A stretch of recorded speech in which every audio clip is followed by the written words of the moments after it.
Hello, ഇത് നമ്മുടെ നാടാണ്. ഏലക്കാട് ദുബായ്പടി ആളം റോഡിലേക്കുള്ള റോഡാണ്. ഒരു വശത്ത് പുഞ്ചം കൃഷിയും മറ്റേ വശത്ത് കായലാണ് ഉള്ളത്.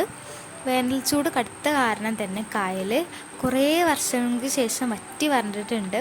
ഒരുപാട് വർഷങ്ങൾക്ക് മുമ്പാണ് ഇങ്ങനെ വറ്റിയത് കേട്ടോ. കിണറിലൊന്നും തീരെ വെള്ളമില്ലാത്ത അവസ്ഥയാണിപ്പോൾ. ഞങ്ങൾ വൈകുന്നേരമൊക്കെ ഇങ്ങനെ നടക്കാനൊക്കെ ഇറങ്ങാറുണ്ട് കേട്ടോ. നമുക്കൊരുപാട് ദൂരം അങ്ങനെ നടക്കാൻ പറ്റും. കണ്ടോ, ഇതുപോലെ വറ്റിയിട്ടുണ്ട്. അപ്പം നമുക്ക് അങ്ങോട്ടൊക്കെ കണ്ട് ആ ദൂരം വരെ നടക്കാൻ പറ്റും.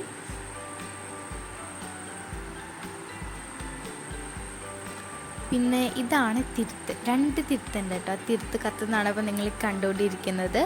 ഒന്ന് കാക്കാ തിരുത്തും ഒന്ന് കൊക്കിൻ തിരുത്തുമാണ്.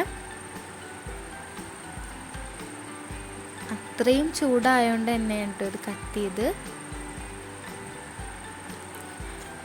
അപ്പോൾ ഇതാണ് നമ്മുടെ നാടിൻ്റെ ഇപ്പോഴത്തെ അവസ്ഥ.